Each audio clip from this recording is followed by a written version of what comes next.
Welcome everyone to your daily episode of This is a Revolution, still back with another day of RevPro content as we build up to the 14th anniversary show at OVO Arena, Wembley, just next week as we're recording this. And we are joined again by another face of RevPro, someone that you'll know, someone that needs no introduction.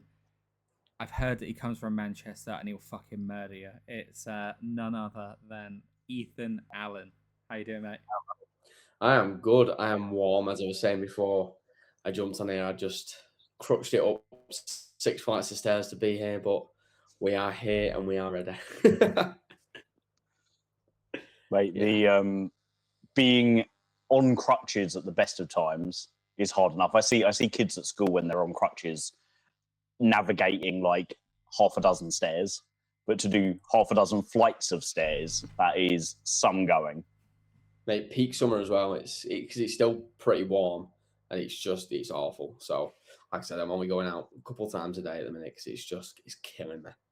It is killing me. I was at my mum and dad's for the first couple of weeks post surgery, and that was a lot easier because they've got a bungalow. So I was just literally out of bed, outside to the couch and back. I was just doing a little triangle. None of the six flights. Now I'm back home. It's a graft. Yeah. Well, it's really interesting, mate, because so when George and I came up with the idea of doing this like 12 days of RevPro, we reached out to certain people that we were sort of like, we reached out to lots of people that we've worked with before. Yeah. And we reached out to people that were high up on the card. And we never actually had any form of discussion about reaching out to yourself. We were both in the same position because we discussed it afterwards that we didn't want to put you in a position to be talking about something that obviously is still really, really fresh for you. Yeah. And this is the I hope you don't mind me saying this, the first of our interviews where you came to us and was like, I'm up for that. Like, I'm up for getting involved, mate. And it's immediately that tells me like so much about your mental strength in where you are right now, that this huge disappointment isn't going to be, something that holds you back and stops you from getting to enjoy the rest of your 2026. So I suppose we kind of have to start there, mate, with what's Wembley looking like for you right now? I understand you're going to come and you're going to cheer Luke on in his match against Pac. Yeah, it's going to be one of those days that's just going to be up and down. It's going to be very bittersweet, right? Because I think one of the first things I said to Andy when I found out that how bad the injury was, I just said, as long as I still get to be there and walk out with Luke, however that looks, whatever the match is like, as long as I still get to walk out by his side, like, I'm happy because I've worked so hard on the build up. I worked hard regardless, but I think since we got the FTR match confirmed at the start of the year, I was like, right, okay, it's time to turn it up a notch. And like every single, like, I try and post about it as much obviously on my coaching account and then my wrestling account. I try and post as much as I can because that's just how we have to promote ourselves and show that we're working hard and all that stuff. But I just think like I'd been grafting every single week, and then obviously due to what happened, I was like, I have to still be there. And in the past, I'd have just dealt with it differently. But I think because, again, and this is my fourth time, every single time I've learned how to deal with stuff more efficiently and effectively. And the way I deal with stuff as a person. And I think this is one of the ways that I have actually developed, is not shying away from it and not just going, oh, I'll just leave it until I'm back. It's like, no, let's go and still show up. And even when you might not want to, again, I think even if it was Wembley, whether it was the Copper Box or it's Crystal Palace or it was York Hall and it was the anniversary, I would still be there. And again, I said to Andy, like, I still want to be on camera as much as I can. And not even in terms of staying relevant, like I'm confident in my ability, even if I was off camera like I was last time, that I'd be able to come back and make an impact. But I think I'm in a much different place mentally with wrestling now, where I still want to be around it. Whereas last time I was ring announcing, I was in and out of just doing different bits, and I never really felt committed to anything. Whereas like now, you only really see myself and Luke progress on RevPro, and obviously Luke does more single stuff just because our schedules are different. But my heart is with RevPro, like, and as a team, like I have to be there. So yeah. And from when you came back from the last time out to the show at Portchester Hall where your knee went this time, you barely missed a single week of action. I keep a list. I love lists, and I keep a list of all the wrestlers that I've seen and how many times I've seen them. And I looked at it the other day to see how many shows you did, because my first time seeing you live was Crystal Palace for Royal Quest, when it was you and Luke up against Japanese lads, and was it Sonada and Takahashi, Hiromu, yeah. Yeah. And so that would have been like match number 1. But I think I've got up to match 48 now. So which just goes to show, from that first match with Jordan Saeed at the 229 to the contenders match at Portchester Hall, like 47 shows. You think there are so many wrestlers that would give like anything to be able to get 47 RevPro shows under their belt.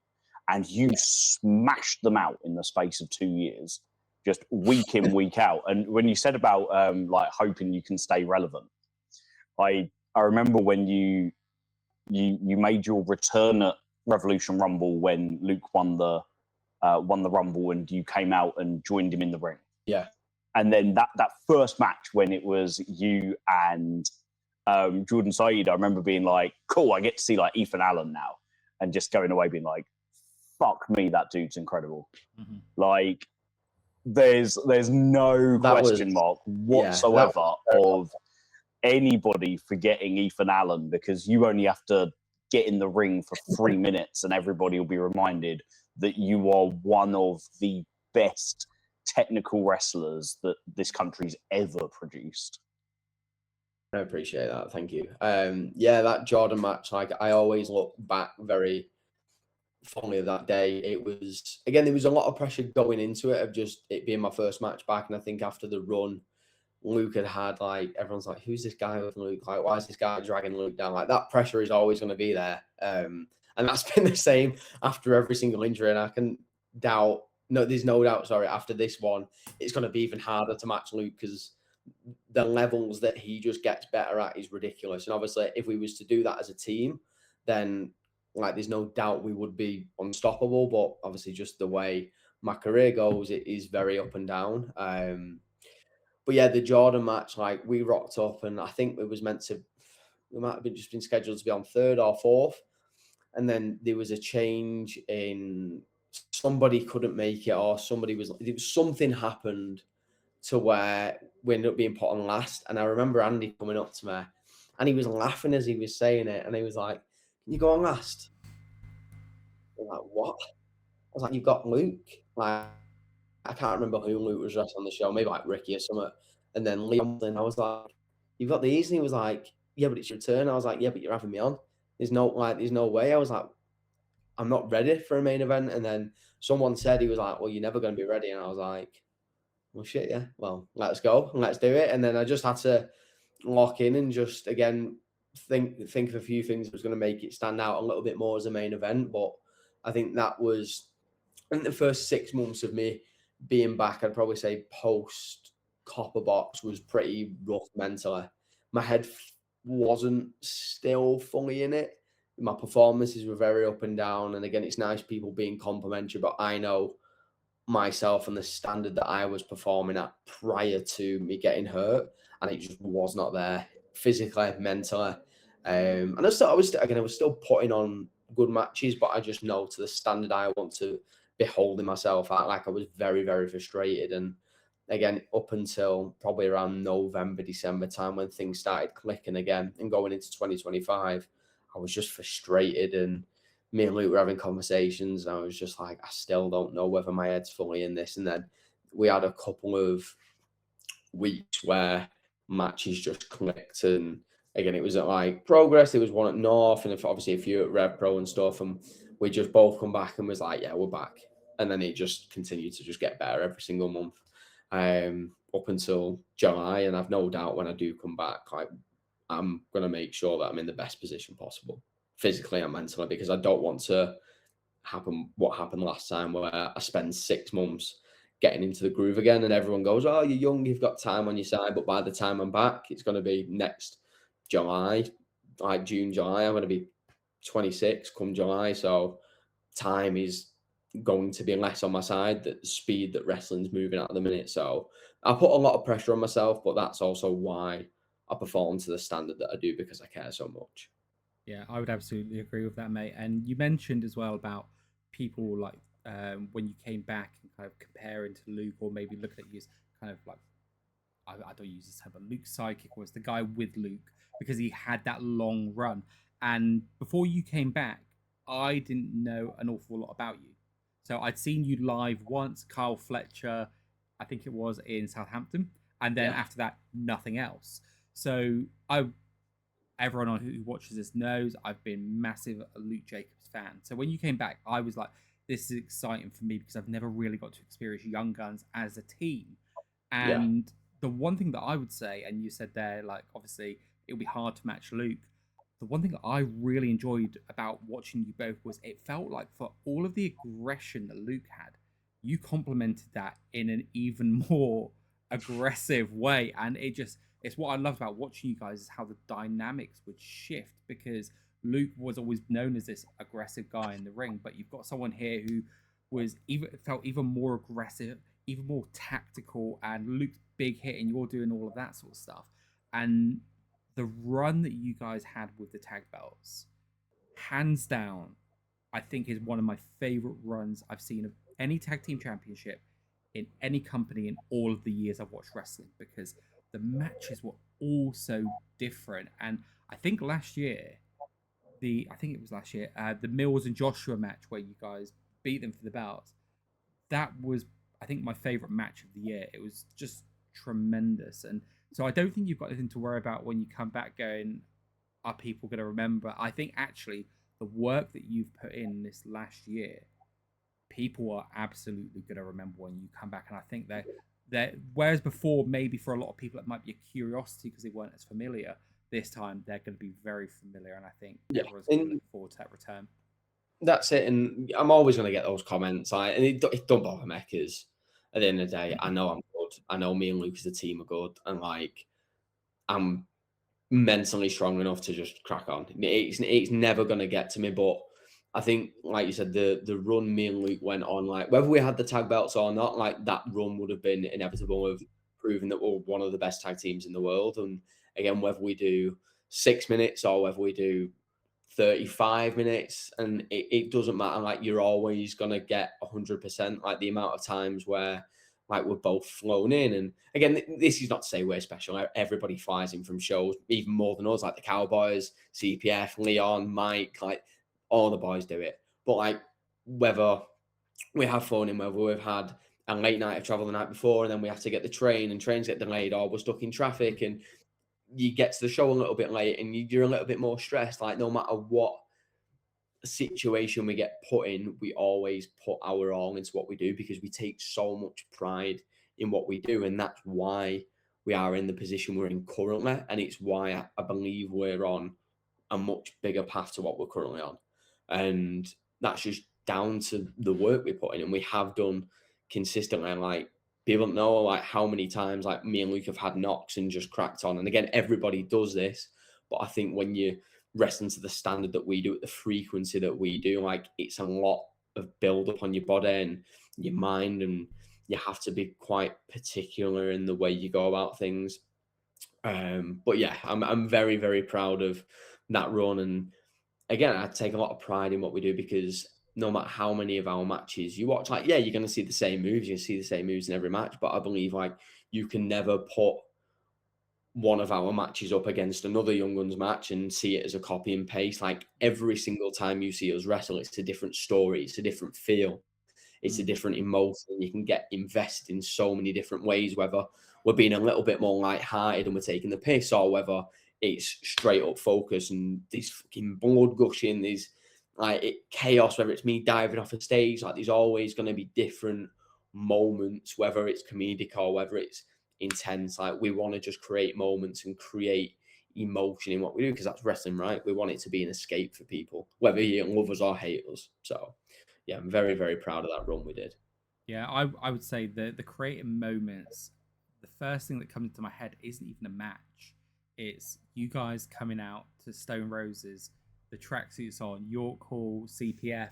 And we were just sitting there and we were going, oh, this is good, because wrestling is more than just what happens in the ring, right? It's the moments that are created with it as well.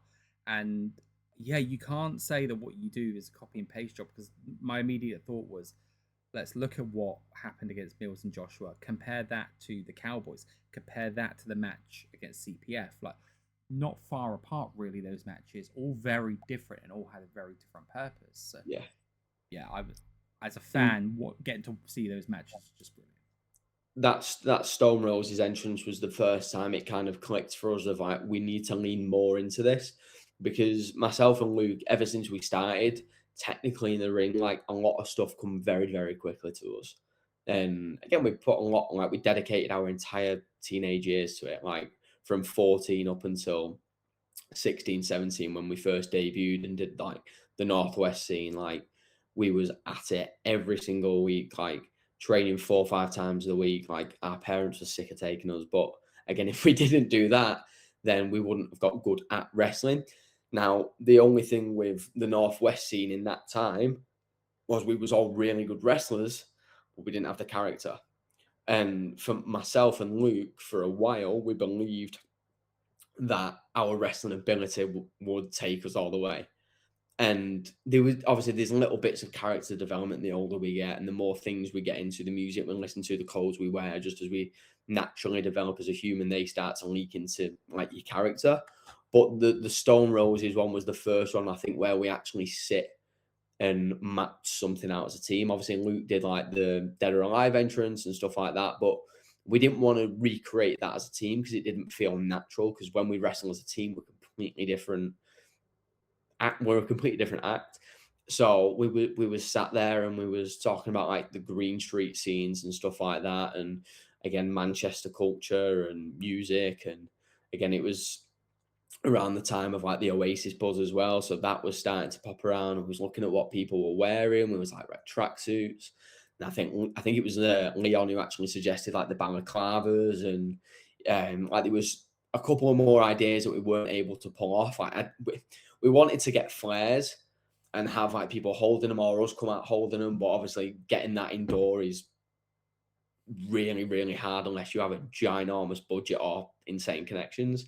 But that was the first time where it started to really click. And then obviously the reception we got after, we was like, we need to start leaning into this a little bit more again, which we have done. And I like experimenting a little bit with like my jackets and stuff, but the gear we've got for Wembley, I think, is the closest we've got to that since the CPF match. And I think moving forward, that's what we're definitely going to lean into a little bit more, because it's something we both enjoy personally as well. Like, we love Manchester culture and how kind of gritty and cool it is, and we do need to lean into it more because it's what gets reactions, and it's something we actually enjoy, which means it's less of like a put on character and more just us turned up, which is, if you look back at all of the greats, they're the best characters. It's them turned up. And that doesn't mean just shouting a little bit more and becoming more aggressive. Like, you do have to be a little bit more methodical in it. But yeah, we're definitely leaning into that a little bit more.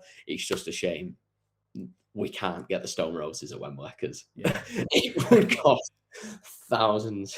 Yeah, that is funny because often standing outside the venues and you're chatting with other fans and like they go, why can't they use this song here or use this song here? And like, one of my big loves is music, so I do a music podcast as well, and I'm like, if you even understand what it costs for certain venues because of PRS to even just be able to use certain songs, like that's the reason they won't be able to. But it's cool to hear that you guys are gonna be doing like planning that sort of stuff, because we said we're like, we want to see this every big match. This would be cool. And look, Manchester, greatest city in this country as far as I'm concerned.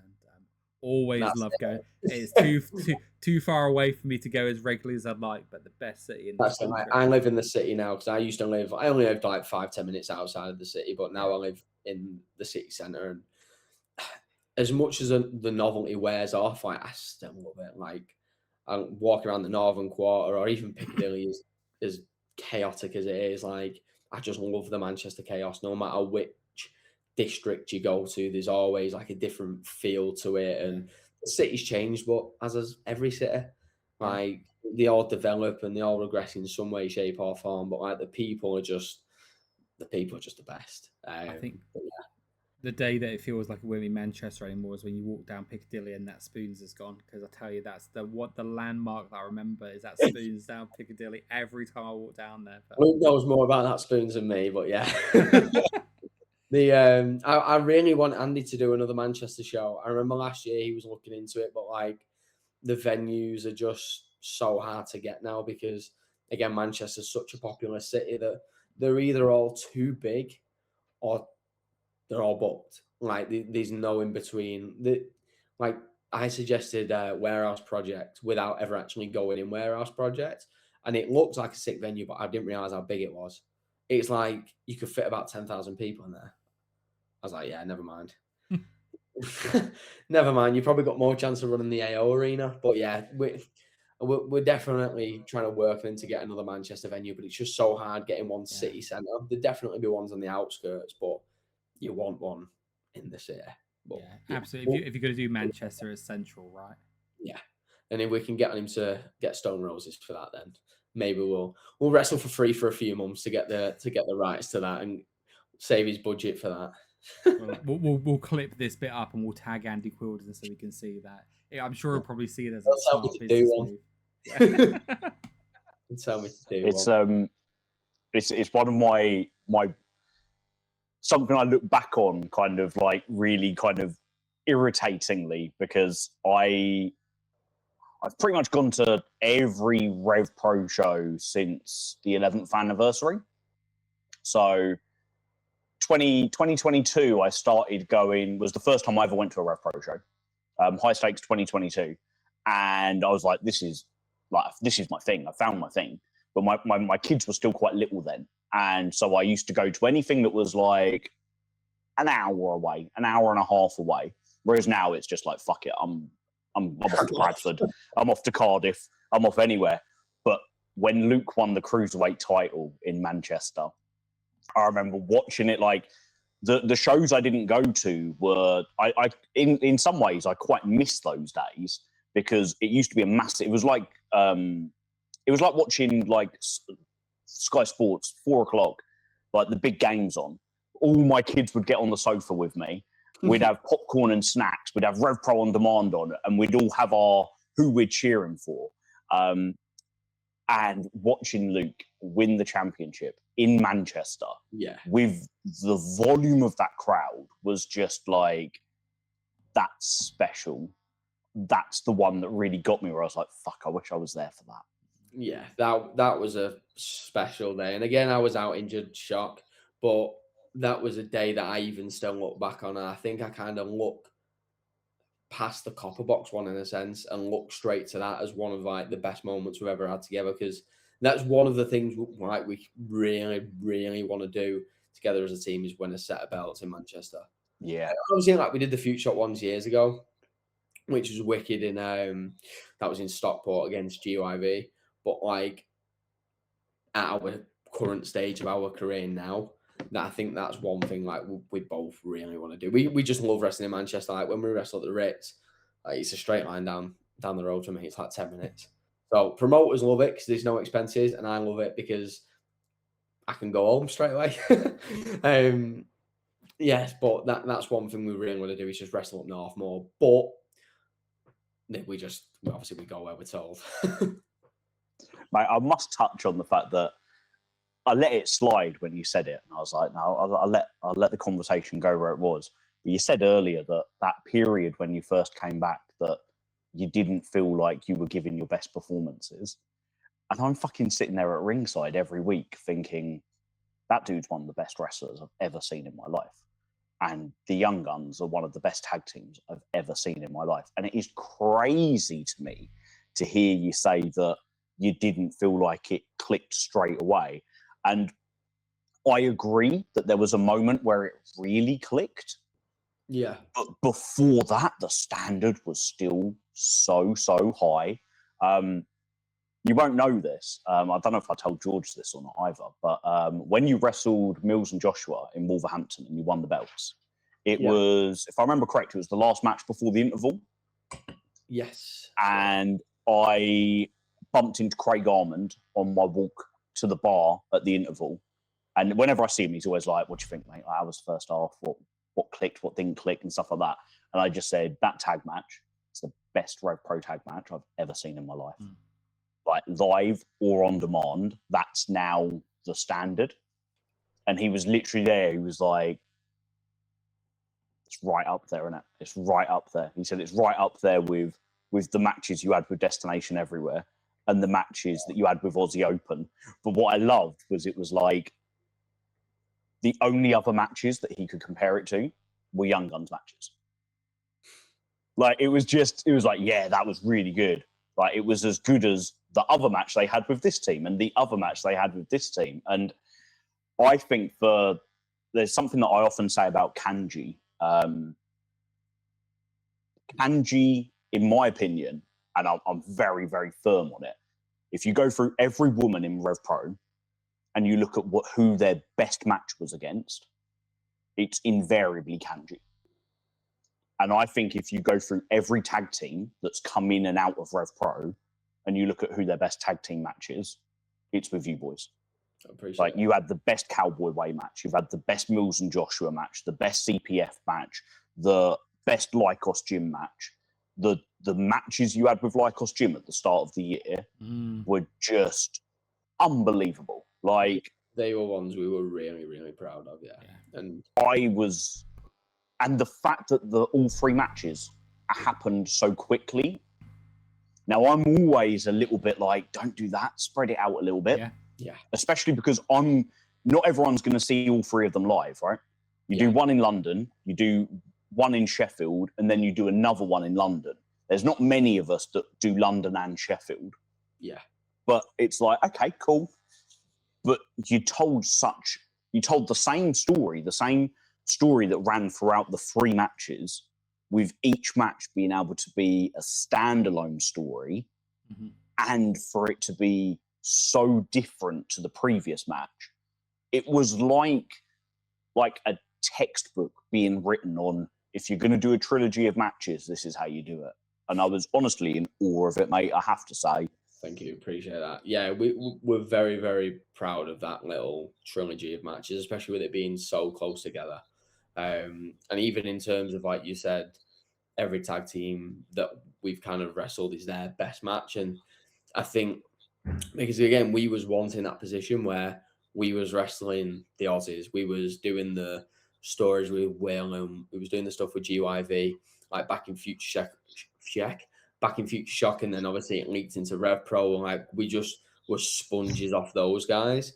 And the knowledge in terms, obviously, without peeling back the curtain too much, in terms of like structures of matches and stuff like that, and how to present certain things, but then also just in how you carry yourself. And I think you wrestle I always say, like, when you wrestle these guys who are levels above you. So when we wrestled Davis and Kyle, they were levels above us. So they were never our best matches. But what they did was took us out of our comfort zone, made us learn. They threw us in the deep end, and then made us better wrestlers after we wrestle those. Because we go, oh shit, these are the things we need to work on. Let's go away and work on them. So every time we work after that, we get better. And then you work people who are either on the same level as you, or maybe a little bit, but I hate saying it, but like a little bit below, or people who are less experienced. And then you get taken out your comfort zone again when you start working with better people. And then again, the cycle continues. And I think when you wrestle people who are better than you and take you out your comfort zone, it can go one of two ways. Is you can be proactive with it and go, well, this is why I was taking out my comfort zone. This is what I can go away and work on it. Or you can just get sad that you've had a quote unquote bad match and it's not gone how you expected it to be. And then you just get worse and you end up quitting. And people just get so negative and so caught up in the moment instead of looking at the bigger picture. I'm like, there's a reason why wrestling has progressed for so many years. And it's because people need to be proactive and get taken out the comfort zone like any other sport. But for some reason in wrestling, we get so sad and so caught up. I think as well because your performance is exposed straight away and people comment on it straight away. But so does any other sport, football, rugby, boxing, and they're even worse for it. But I think that's one thing like we got drilled into us early on is like you have to be a sponge. You don't have to take every bit of feedback and advice on board that you get told, but like just take the nuggets of information and apply what you feel like is necessary. And some things are going to fit to one situation, but then you might get put in another situation, you take that out and you put another bit in that somebody else taught you. Whereas I think the trap sometimes people get caught up in is like they'll go to a seminar with somebody and they'll just feel like they have to take everything on board because that's what they are getting told. And they feel like if they don't take everything on board, then that person's going to hate them. And I'm like, no. You can't think like that because it's impossible. Whereas I think that's one thing me and Luke did really early on was just take little bits from people and not listen to not try and do absolutely everything. Sorry. So yeah, that's how we just kind of get better. We just keep it as simple as possible and just push ourselves in every different aspect and never get comfortable. It's fascinating because I always think like wrestling, I always like to compare it to other sports. And you're ultimately developing each week in the ring in front of an audience in a match. And each time you go into a match, you're coming away a little bit better or having learned something from it. If you're reflective and if you are the sort of person that goes over your match in your head afterwards and things. But then there's also the element of, but you're still training. You've still got training schools that you can go and train at. But unlike in other sports, you're not training as a team. It's not like, the RevPro roster all train together on a Tuesday and Thursday night, right? It's everybody's training individually, whether they're in the gym or whether they're going to a school. And then it's quite unique in the sense that then when it comes together, you're in the spotlight constantly for every time that you're trying to then apply anything you've been training on. And it must be something that's really, really difficult, especially when you think back to your younger days, because if you try something that doesn't quite go well, you can be exposed quite quickly. Yeah. And that can take a bit of recovering from.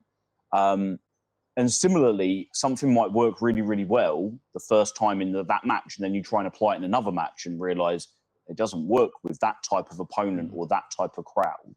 Yeah, I think a lot of people just rush too much. Especially when you're surrounded by young wrestlers like the Leons, Cage and Slater. I think people, especially younger wrestlers, feel like they have to match that. And I completely understand it because me and Luke was there once. Like, I remember we was maybe 17, 18. No, younger than that. Maybe 15, 16. And Tyler Bate had just won the UK title in 19. I was like, fucking hell, I hope we do that by 19. But if you constantly live in that mindset, then you're just going to keep setting yourself up for disappointment. It's baffling, but I also understand it because wrestling moves so fast and the expectations are set so high. And I feel like now there's not enough authority figures around to kind of humble people a little bit.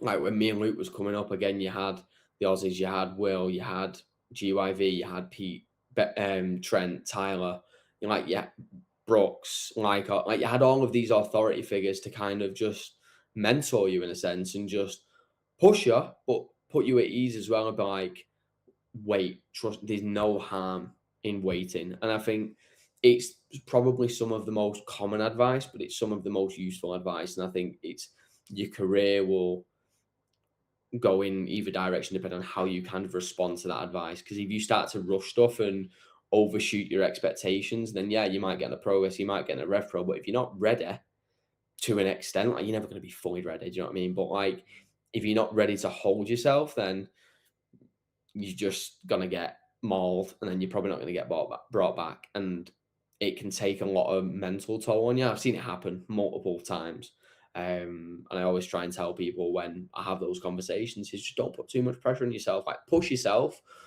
but just and hold yourself to a certain standard, but don't try and rush to get back to these promotions. Just let it happen. Like Will Cruz got signed without really doing progress on RevPro, right? This as good as the connections, and I love RevPro and love progress, like those promotions have been nothing but great, but there is still a path with in the UK without those promotions, 100%. You just have to be able to utilize it, right? And Will did that. And he is somebody I always use as an example in this conversation. And the connections that RevPro and Progress have are on top. That's just the way it's worked, because they are some of the longest standing companies in the country, but that is not the only way. And I think when people come into wrestling and see these as the top promotions, they go, yeah, it's good to aim for that, but I think when you psych yourself out so much and then you might not get it when you set a certain timeline, it stresses people out and it ruins people's enjoyment of what wrestling is meant to be. I'm going to drop the little name drop because I've never really actually spoke about this story publicly. And it's only a little quote, but I remember it was last year I was training in JD Gym in Manchester. It's when WWE were over. I remember walking in and seeing a few of the people fucking training. Like there was Solo, Punk, Kofi Kingston. Like there was a few of them just dotted about, and I was like, whatever. It's obviously the training before the show, and then I ended up going to one of the machines, and Finn Balor was next to me. And I was like, if there's anybody who I can have a conversation with here and maybe try and pick the brain, it's probably him because I can relate to him on a few different things. But then he ended up asking me where something was in Manchester. So then I ended up telling him that I was a wrestler. We ended up chatting for like half an hour. He was so nice. But the one thing that he said to me was don't waste time. Like, because when you waste time, you end up overshooting your expectations. Everything starts to go worse. And that was the one thing that he said to me that stuck with me. And it was only last year, but any time I have this sort of conversation, that's one thing I always now tell people. It's just don't waste time. Things will happen in the way they are meant to happen if you are putting the work for a consistent amount of time. So yeah, that's my answer on that. It's something that it always worries me a little bit when I see when you see that the WWE tryouts are taking place, and you see the guys and the girls that go for it, and you see that it's a great thing to celebrate the fact that you've been invited for one, and it's great to go along. But I always have this worry that the rejection and the fact that only a couple of people are going to get something out of that, and for the rest of them, they've very publicly shared that they went to it, which means that it's also public that they weren't chosen for it, which is a tough thing, right? But it's especially when you see people going at a really young age or really early on in their development. Like when the last round of tryouts, I'm aware that there were some guys there who had only been training for like 6 months. Yeah. But they'd obviously they had a good look, or they had something that had been spotted and they were invited along. And if they go with the mindset of I'm just taking this as an experience, just learn. Then amazing. Yeah. It's always the worry that it's like this, like you say, trying to rush time. And like Finn Balor is a great example of it because he's had an incredible career. He's had one of the most consistent careers of anyone. Yeah. Ridiculous. But it's his journey, I think, because he looks so young, he's blessed with like the most beautiful baby face. But I remember when I first saw him in WWE, I was like, oh, like he's like a hot new young talent. And you're like, no, he's like a 15-year veteran at this point already. He's done everything. It always makes me think of, like, in the UK, I think that there is something really to be said for the guys who put their ego to one side and go out and be like, I'm doing the Mega Slam tour. I'm doing the holiday camp tour. I'm going to do anything. Like, I think of like JJ Gow, I think it was the last summer or the summer before, where he was just like, I'm just going to smash out a load of shows in the summer to just keep myself in like high kind of physical condition. But also I noticed that before he did those and after he did those, there were some tweaks in his game. Mm-hmm. And it's like he's used that run of unfilmed shows where you go, you enjoy it, you go home again. No one's sitting there analysing whether or not his move pulled off or whether it fit the story of the match. But he came away from it afterwards being able to add a few new things to his repertoire and smoothed up a couple of sequences that he did and things like that. And I think it's one of those things where there are so many, like you say, there are so many different paths and so many different ways that it isn't just a case of, I'm going to get myself on RevPro, I'm going to get myself on Progress, I'm going to get myself in Eve and hope that I get spotted. Yeah, like you ruin it for yourself then. And like me and Luke was there when we first did Progress before anything. And we was chomping at the bit, and then we did wrestle Pretty Deadly, and then nothing for ages. And then COVID hit, but then we was like, fucking hell, COVID hits, our momentum's ruined. And then coming out of COVID, we did tapings, which like started to build our momentum again. It just, everything kind of works itself out. And going back to the rejection as well, I think a lot of people in wrestling, if they've not played sports and they've never really dealt with rejection on that level, it's probably quite a hard thing to manage. Like, I played a lot of sports when I was younger, football being one of the main ones. So having trials for certain clubs and then getting rejected kind of set me up for that later in life. You know, obviously you don't realize that at the time, but these are just the lessons you learn of just like, well, I keep saying it, but you've just got to be proactive. You've just got go in with no expectations and anything's a bonus and just work hard regardless of what's in front of you. And I feel like whether you walk into an AEW tryout, TNA, WWE, like just try. I think some wrestlers will just look at every different avenue, but they're just not trying enough. Depending on what you actually want out of this. Now, for me and Luke, we want to go to America. We want to go to Japan. We want to make a good living and do it through wrestling. Whereas some people just, their expectations are all over the show and they don't really know where to go because they're not present with their own, what they actually want. They're listening to other people and what other people might want them to do. Whereas me and Luke have always been open to wherever we'll go. But I just think if you tie yourself down to one idea or one place, like it just, you ruin it for yourself. And that's what I don't want. I want wrestlers to enjoy it. I want fans to enjoy it. And everyone just gets bashed for no reason now. Like, I hate it.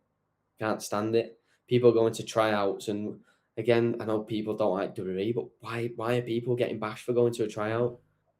You want to fucking go and live the dream, and like, yeah, people don't like WWE, but it allows people to live the dream. Even if they get fucking released in a couple of years, like, it's give them a chance at something. A lot of people don't get to do, and I think that's where a lot of this ends up coming from, is people kind of venting their own real life frustrations on us that are in the public eye, where it's easy to tweet and just slag someone off. I can't stand, and everyone's entitled to their own opinion, but when it starts getting personal or nasty, I'm just like, fuck off. I hate it.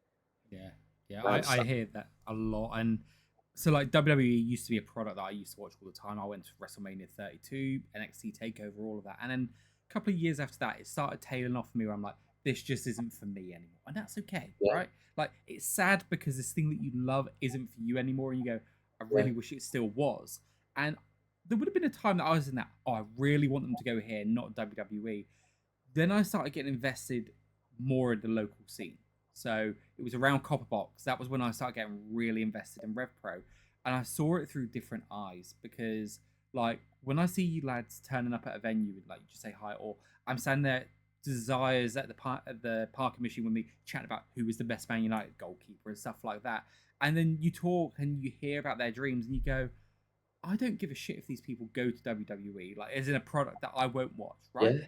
Because at the end of the day, they're going to have an experience that might be what they want, and we should all want, in the nicest way, we should all want you guys to just go if that's what your future is.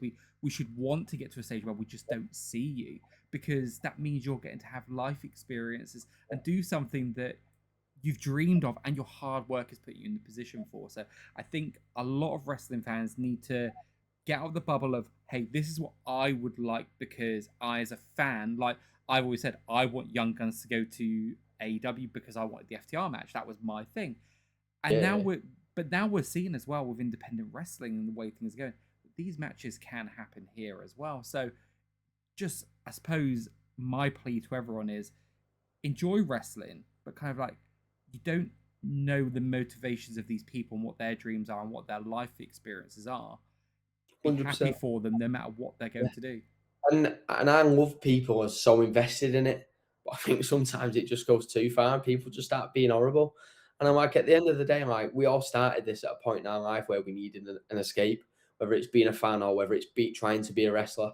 And whether someone's not great or whether someone's unbelievable, just try and treat everyone the same. As long as they're not an arsehole. If they're an arsehole, tell them they are. But I think just on a base level, like the people you see on your RevPros, the people you see on your progresses, even when new management's in place, like everyone behind the scenes in most companies you watch is trying their best. I know everyone gives Andy stick about the streaming sometimes, but I've seen like, I hope you don't mind me saying this, but I've seen him on the floor at backstage at Southampton, like near enough screaming at his laptop, trying to get it to work because he cares that much. And that's just the price we pay. And something like the internet might not be as good in Southampton. So what? The show's going to go up on demand. You're going to end up getting to watch it. I understand if you're paying for something that's not there straight away. I understand that. But just at a base level, just understand like everyone behind the scenes is not actively going, let's ruin the fans' day today. Like that's, I don't understand it. I'm just It'd be a bold strategy, wouldn't it? Yeah, like we are actively trying to give views an escape whilst helping progress our career. It's a two-way street. If we put a shift in, you tweet about us. If you tweet about us, more people see us, more people see us, more people follow us, and then we can put more shifts in. Again, I wouldn't have had the opportunity to go and get a visa and wrestle in America. Like all of this doesn't. It's baffling. I'll sit here and talk about it all day, but I get annoyed because wrestling's daft. Yeah. At its most basic, it's a bunch of adults fake fighting in their pants, right? Like, why are we getting to this level? Yeah, and I take it so seriously, like because again, it's a career to me and it's a job. But we also have to take a step out sometimes and just go, it is daft, it's fun. Like we just want people to feel something and just escape from whatever's going on in this bullshit world. Yeah. And when people get so caught up in that bubble, it's why so many wrestlers just delete Twitter. Yeah, I'm not surprised. And like, so I've been oh god, sorry. Yeah, so I was gonna say I've been like into like internet wrestling culture, if you will. Yeah. So it's probably early-ish 2000s, right? And back then it used to be message boards, right? And it used to be okay because if you're on a message board, it's a bunch of just like-minded people. You talk about things, and if you're maybe more critical than you would be to someone's face, it's okay because you're on this little kind of haven with yourselves, right? But with Twitter especially, I think people are too comfortable with crossing that line. And we always say it on here, not everything is going to be for us. And I would have been a person 10, 15 years ago, I would have been that person going, they're really shit, right? I'll hold my hands up. So I would have been that person. And then you're just like, no, actually, you see what these people are doing and you see what they're trying to achieve. And they can have an off night the same. I can have an off day in my day job. And no one's sitting there going, you're really shit at this. Like, you go, okay, come back next time. Hopefully you've improved. And even then, there's wrestlers that Dave will sit here and rave about. And I'll go, they're just not for me. I don't see what you're seeing whatsoever. And I think that's what people need more of. They need more of this just be, if you're going to put things out in public, stand by something that you would say to someone's face in terms of how you would critique. And remember, critiquing is fine. This is art. This is what we all enjoy. We like it. But also at the same time, don't cross that personal line, because these are real people a lot of the time with real life jobs as well, who go and do their jobs and do this on top of it and do all of the stuff needed. Yeah, like it's insane. So yeah, that's, I'm going on my rant now as well. Yeah, even back to like people getting job opportunities at like WWE, New Japan, AEW, and people get slated for it. I'm like, you're slating someone for getting a job promotion. Mm-hmm. Imagine you asking your boss for a raise at work, and then everybody around you goes, "Ew, really? You're asking for a promotion, really?" And I'm like, I've never had a bad experience at like when I've done extra work at WWE or when I've been around AEW talent and New Japan. Like, they've all been great. And Twitter just decides to make stuff up, and obviously there's stuff that goes on week by week, as does every workplace. Of course. You know, like, but obviously just because it's a televised thing and people are famous, I do get it. Like, people need clicks, and that's how they make their money. But like nine times out of 10, it's probably not as bad as you think. Like, everyone is just actively putting in a shift to try and live the dream. Yeah, it's as simple as that. It's the people trying to get clicks out of things, isn't it? And that was I got my first big experience with this podcast. Yeah, like, and I was just like, it really pissed me off. And I saw Dax post about it. Still weird to say that, but I saw him post about it. I'm like, man, I'm really sorry that you're getting caught up in this. And he's like, water off a duck's back, don't worry about it. But I'm just like, we make fun content here generally for people who like wrestling, and just see the way people get. And like, yeah, like, if you got a job or went to WWE tomorrow, I'm probably not going to be watching, right? But at the same time, be like, good on him for doing that. I myself, years ago, even after I said I don't watch WWE, I actually applied for a job there because they had this job come up for like an office manager at NXT, and I said to the wife, I was like, this is never going to happen, but let's just apply for it, because who knows what could happen. Like, people had the opportunity, they would. Like, exactly, yeah, exactly. Anyway, there's my rant. I'll get off my soapbox now because I can rant all day. But yeah, it is crazy to me. It is crazy to me. But I'm just excited to be able to be in a good position, like mentally and, well, somewhat physically with wrestling. And even going into Wembley next week, I think just the excitement around that from backstage and fans, and like everyone has worked so hard going into Wembley to, again, create buzz for their own stories. But again, everyone jumping on this podcast, right, to just there and just talk about it, because we're all buzzing. They're like, the stories behind every match are incredible, because you've got, so right now we've got 10 matches. We've got 2 where the story is effectively a group of people that, even the fact that they weren't able to get themselves in a championship match, that's their story. So they're going into a number 1 contenders gauntlet or a number 1 contenders scramble. And then every other match that's on there has got like a video package hype-worthy story. Yeah. A week and a half removed from the show. Like, so we've got time to get excited and feel the build. And the thing that really, I think is, it will be the thing that casual fans will look at RevPro this year, and it will be the thing they criticise for, but it will be the things that the true RevPro fans love the most about the show. And that will be that they'll look at it and be like, oh, I thought there'd be a few more imports on the show. Don't need it. Like, why? Why would we have a few more imports on the show?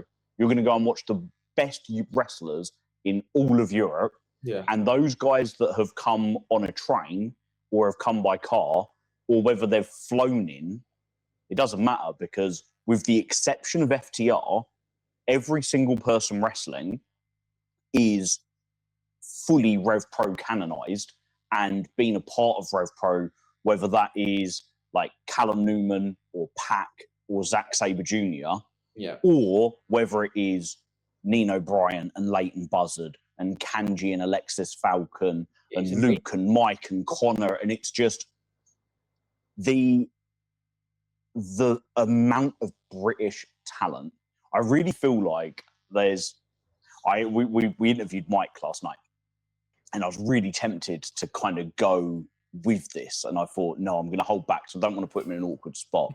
But I talked about the fact that he won the Meltzer Award for European Wrestler of the Year. And there was this thing that went round about Meltzer, a throwaway quote of being like, there's not really that much competition for it. And this just feels like the biggest fuck you to that statement. Yeah. It's like, you think Michael Oku's the only guy here who's at that level? Yeah, because he'd probably rock up to the show as well. Yeah, like, come and watch everybody else. And I genuinely hope he does. And I hope he sits there and goes, fuck, I was wrong. And his opinion means fuck all. Like, I've never looked too much into that sort of stuff, like the PWI 500. I know some people say, well, you should lean into it more for the business side.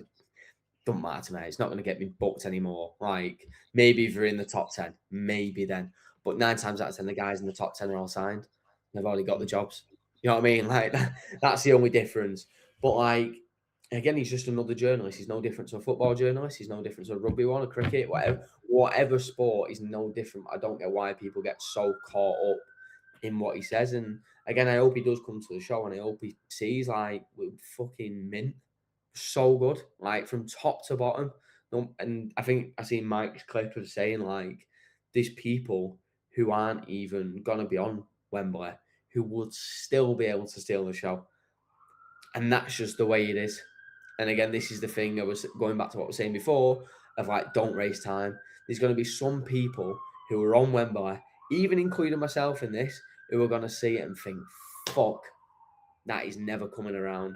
But me being in a position where I've missed so many big opportunities. I remember once, even for the other wrestling conventions, Luke ended up doing something with Pete Dunne. And at the time, Pete was at his all-time peak of, like, being on the Brit Rest scene. And I was looking at it and I was hurt. And I'm like, I'm never going to get an opportunity like this ever again. But then something comes up and then you're like, oh, shit. Everything always ends up working out and something will always end up coming back around. And again, I didn't think I'd do a RevPro anniversary show. Then I wrestled with Mills and I did the GYV show. Well, I wrestled GYV last year, and, like, you've just got to keep going and just look at everything that's in front of you, enjoy it, and then go, right, what can I do to be on next year's? What can I do to get him? If you are already on RevPro, this is what I'm saying. Obviously, for wrestlers outside, they're going to look at it and want to be on it regardless. But for guys who are kind of in and out of shows at the minute, I'm like, if you're already kind of there and Quilden likes you, but unfortunately there's just not that space, what can you do? And just go and fucking do it. And let your work speak for itself. And that's what I'm going to do. I know I'm in a good position with RevPro, but my position's still not guaranteed. I know I'm going to have a return spot, but if I'm up to scratch when I come back, that spot can very quickly go. As much as Quilden likes me and we get along and we've got a good working relationship, if I'm not helping the show and my performance isn't up to scratch, I'll lose my spot. Yeah, I mean, we've seen it, right? Last year, Shah Samuel was a Ricky Knight Jr. main event. And not to take anything away from opening spot, it's a very important spot, but Ricky Knight Jr., he's in that opening match, right? So, and he's someone established, former champion. You've then got people coming into the company like Corey Zero, who's been very impressive, Lucy Sky, Franco 100%. Fate, who, like, he's come in, and these are all people that are coming in and going, they're going to want spots, and they're going to see, hey, if this is what RevPro's doing, we don't want it to be another 8 years between Wembley shows. We want there to be more Wembley shows, and we want to be part of these. And this also shows, like, the mentality of the people on the roster as well, because there's some, like, probably in the higher up companies, like, your politics get a little bit in the way sometimes, but, like, your people like your Rickies and your Shahs could see this and go, oh, fuck it, I don't want to do that. I want to be in the top spot. I don't want to do that. They're doing it because they give a shit. Like, again, I know Ricky gets a hard time, but he gives a shit about what he's doing every single time. And I can't say enough good words about him for that. And again, everybody across the roster, whether you're on first, again, me and Luke have done it, Leon's done it, Mike's done it, Mills has done it, JJ's done it. Every top guy in RevPro has been on first, has been on second, all the way up right to the main event, and you will always get 100%. And that's why we are in a position to be able to do Wembley, because it's a compound of effort that everybody has put in over the past 14 years? 14. 14. 14, yeah. 14 years, like up from show one to now. Like the Aussies, Will, Pack, Amazing Red, Kurt Angle, Sable, like every single fucking one of them, up into the contenders. And Isaac Murray, like buzzing, he's got a shot because he's there busting his balls, building the rings, setting out the chairs, the merch, backstage running, making sure people are doing the promos on the same show that he's fucking wrestling on. It's mad, and people don't see this. And like again, Isaac's someone where his career will just develop, and he will be like the RevPro golden child because he's done every step, and he's a fucking lovely guy who's just working hard and loves wrestling. He's putting in the shifts in for RevPro, but then he's also doing your camp shows like we were saying before with JJ, and like he's doing that side of wrestling as well, and he's just living and breathing with it, and he's obsessed with it. Which again, he's young, so he's got that flexibility to be able to do so. Fucking do it while you can, because that's what like me and Luke did. Like we just did so many fucking shows and just tried to get as good as possible. Like you're gonna be knackered, you're gonna be sore, you might run into a couple of injuries here and there, but if you're in it for the long haul, like it's worth it. Yeah. I think I saw some shows coming up in Southampton, and I see all these graphics pop up on every single one of them. There's Isaac Murray's face on there as well. So like going out and doing it. And I think back to when I first started coming to RevPro, and I've said this a few times, but I remember the thing that got me was a poster with Bret Hart, Justin Gabriel, and John Morrison. I was like, oh wow, this is there. What's this about? And I remember there was this crowd around getting really excited about this young wrestler walking in. And I was like, oh, who's that? It was Will Ospreay, right? That was the level we're talking about even just back then.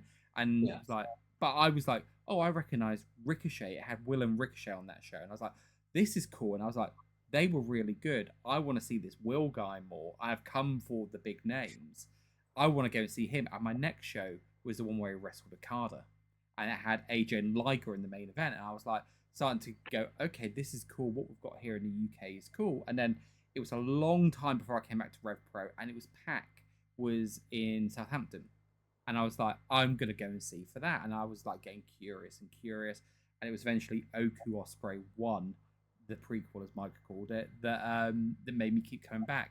And what I really love about this show is that, as you guys alluded to earlier, the imports who are RevPro canon, they're not the name on there to sell the posters anymore. Like 10 years later, we're past that. We're in a scenario where contender Isaac Murray is on the card, and also everyone's going, yeah, that's right.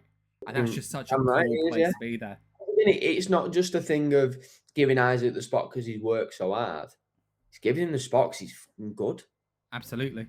Like you don't put someone on a show like Wembley just because they've worked hard and they've built your ring a couple of times. Like you put them on the show because you know that they are going to do well.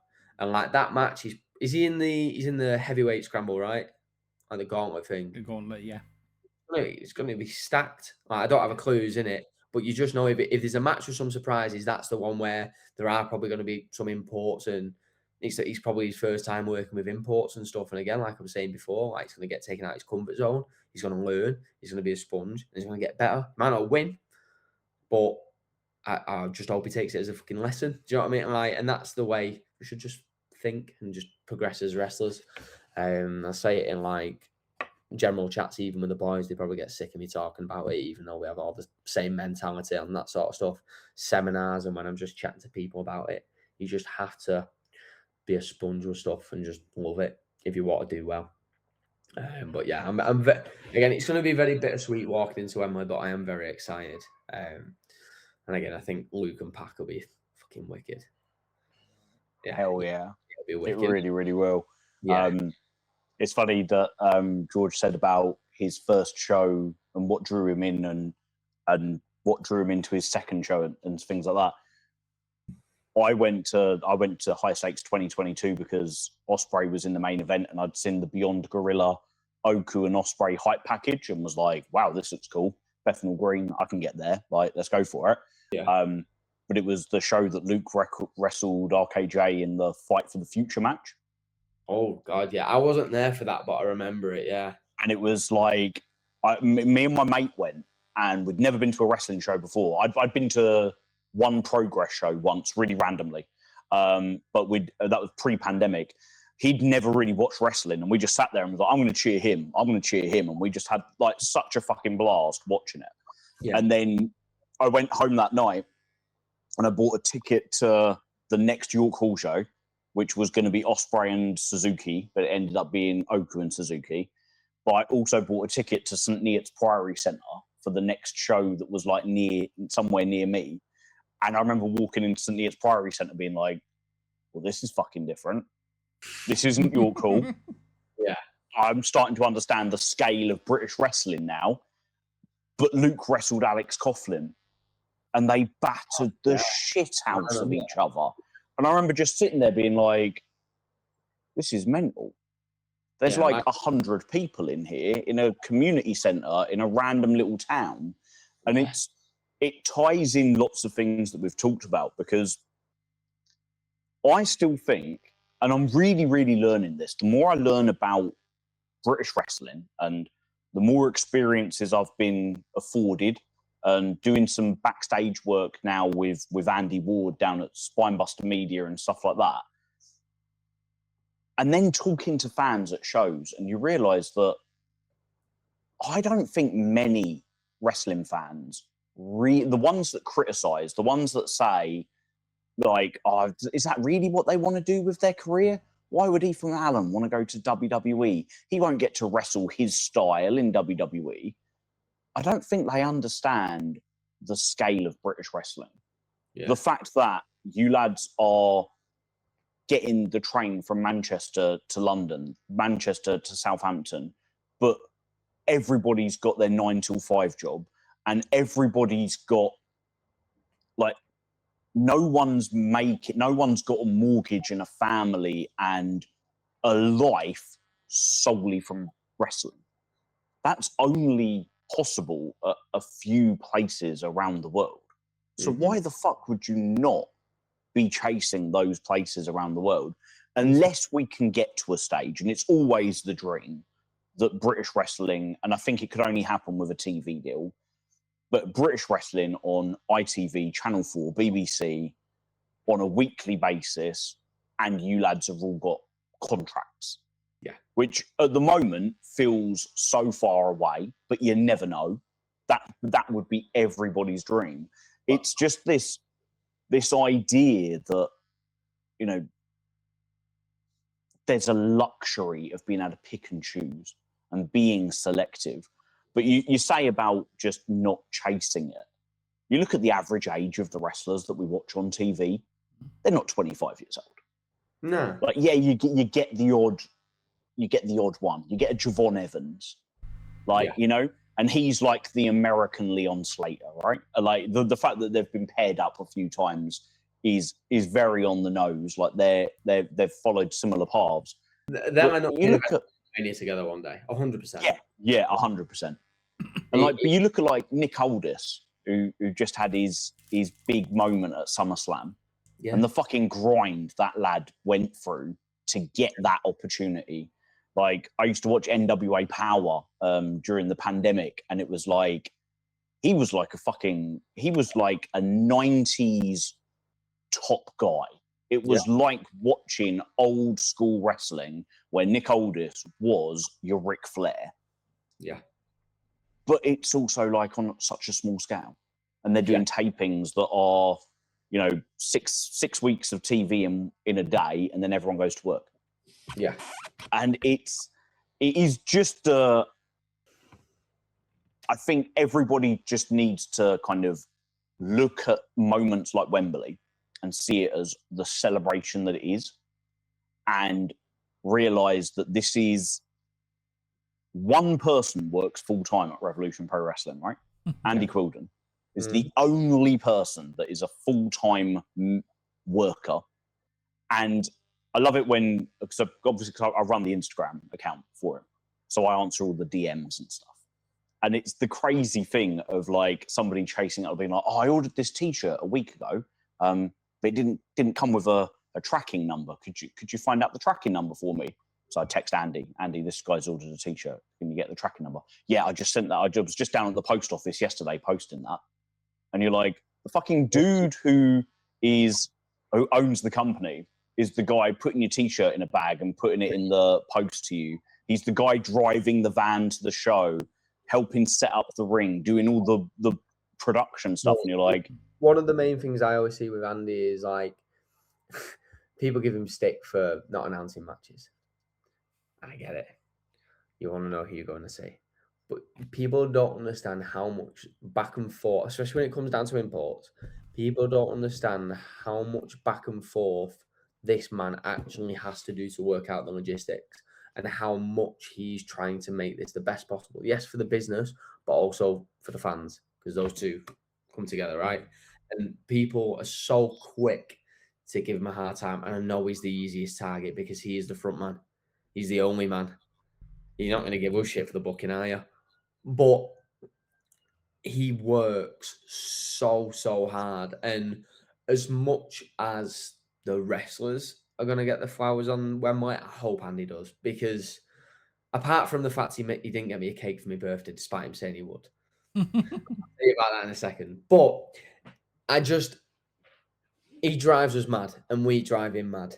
But that's why we're all so close. It's because when we do the Europe trips and when we going up and down and seeing each other every weekend or staying over in Wolverhampton and Birmingham for a weekend, like we're just like a little family. And obviously we all see each other at different shows. But I think, again, wrestling at RevPro is like you see each other every single week near enough without fail. And you see how much work Andy puts in with the booking and all that sort of stuff, how much like Matt Hall does with the production, how much Andy Ward does behind the cameras. Like it's not just us. And I hope, like I said, I hope just as much as we get our flowers for the wrestling and the performances everyone's putting in, I hope the camera guys and Andy behind the camera and all those guys also get the flowers, because like, I know it's so cliche, but like the show doesn't happen without them. And like Cullen being the top dog, there is so much pressure on him. I remember talking to him about when he first booked Wembley, like in terms of like just the venue itself and the amount of pressure. And I remember the amount of pressure he had with the copper box and all the last minute things that he had to pay for that just and it's ridiculous. And obviously people never see this, and he doesn't expect people to see this. But I'm using my voice because he'll never say it. So just cut him some fucking slack. Just appreciate that this man is running it pretty much by himself. Yeah. Obviously with the help of others around him. But just it's the biggest independent wrestling promotion in the world. Mm-hmm. He's a one-man band pretty much. Like, and it kills me every time I see tweets about it, because I just want to reply to them all going, just cutting some fucking slack. But again, that's just the way, and like we were saying before, that's just the way Twitter is, and we're never going to change that. And I've made my mistakes of retaliating to certain tweets in the past, and it doesn't ever fucking solve anything.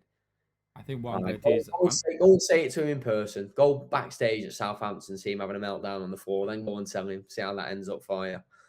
I'm gonna like do a clip of your face. You said I'd just have cut him some fucking slack and just put that every time someone replies. But I'm with you. Like I've been going to RevPro as long as I have, and I've seen the way things have progressed, and you've seen how it's gone to a larger scale. So it's got basically weekly now. Like and all of these things that me and Dave we were saying on the podcast when we first started. We go, wouldn't it be cool if we had this and this and this? Like we've got things like the wrap up. We've got the backstage reactions. Promos, I love it. It's basically it helps us link everything together and actually create stories and then we can pay off at a Wembley or a Doncaster or wherever, because we've got a consistent thing to work off. Whereas sometimes when you're just going from show to show, you have to trust that people are either there or watching. Now, if people aren't there or watching, you can probably go and listen to Dave Bradshaw screaming at his phone after the show, or go and watch the promos and just kind of link the stories together. And then catch up with a show every now and again. And again, like it's just, to me, even down to the cameras. Mm-hmm. I remember like the first time you used those new fancy cameras and like they zoomed out and panned out. I was like, fucking hell. You remember Roman Reigns? And I was like, started throwing it up. I was like, fucking hell. Because these are the things that people don't necessarily see. They might be shit one show, but then good the other. And they just, you never get full appreciation for that, and that's just part of being the front man, I guess. But people have got to give him his flowers, man, because this would be a thing like without him. Definitely agree. Like, one of the things that we wanted to do when we put this 12 days of RevPro together was we want to speak to the wrestlers, right? Because they are on the show. But we wanted to make sure we want to speak to people like Sarah Hatch, like Francesca, like Dave Bradshaw, because they all make the show what it is. And they give us those moments and they have those perspectives. Like, nobody has a perspective on wrestling at any of these shows like Sarah does. Because, like, you see her, the way she's bombing up and down everywhere, the angles she's getting, like, and she just sees it a very unique way. And one of the things that I've really grown in appreciation for about Andy has been like you said, he takes pelters. He takes a lot of pelters, but when you see him talking, he is always putting over the talent. And it's maybe like 1 out of every 100 comments, he might go, well, someone mentioned this and like, come on, cut me a bit of slack. But everything else is always like okay, let's not look at that negative. Let's actually talk about why this product's great. And you know what is, I've seen some promoters who have gone out there and they've promoted their show and they've promoted themselves because, hey, look, that's the business they're in, right? That's what they want to do. Cool. But Andy, from my experiences anyway, is probably one of the most humble guys for someone who, according to, again, Dax Harwood, AEW signed wrestler, said this company is like prime Ring of Honor. Like, the guy's humble for what he's achieved. Yeah, 100%. It's just, it goes back to what I'm saying before as well, just proactiveness, and just, he takes so many licks, but he's like, nah, fuck off. Like, he'll take the feedback, and he's 100% open to feedback and making stuff better. But like, you can't take stuff to heart at this level. As a wrestler, as a performer, as anyone working at this level, you can't take shit to heart. You have to be a bit of a robot and just get on with it. Because if not, like, it's gonna fucking chew you up and spit you out. It's just, it's not just a smaller indie level, and you need smaller indie levels to get to here. But like, there's a certain mindset shift, and like Tom Farwell actually said this to me, like when he did Sheffield for the first time and then started doing a few more Rev Pros and stuff. He was like, shit. He was like, I see the certain mindset shift now that you have to kind of have, and like, it makes you mature as a person, as a wrestler, because you're surrounded by people who aren't fucking about. Because if you're fucking about, like, you're probably not going to last. Like, it's not just laughing and joking and playing wrestling at this point. Like, it's a career for most of us, or we want it to be a career. But again, obviously, most people have jobs outside of it, but we treat it as like we're on fucking TV, because you have to, right? It's what's the saying now for dressing like you fucking for the job you want or something, and that's how you have to rest. I can't remember the exact thing. I probably dress for the job you want, not the job you have. That's the one. But and that's how you have to wrestle, and it's the job you have is like, it sounds like it's downplaying RevPro a little bit, but again, if you want to go and wrestle on TV, you have to fucking wrestle like it right now. You have to present yourself like it right now. And that's not going to come straight away. Like I was saying before, with developing mine and Luke's look, that's something we've only just discovered last year and actually thought about. And we're only really executing this year. Do you know what I mean? That's how long this sort of stuff takes. Like, me and Leon have been talking about it recently. Like, he's making some switches and stuff. And obviously, you just have to do it.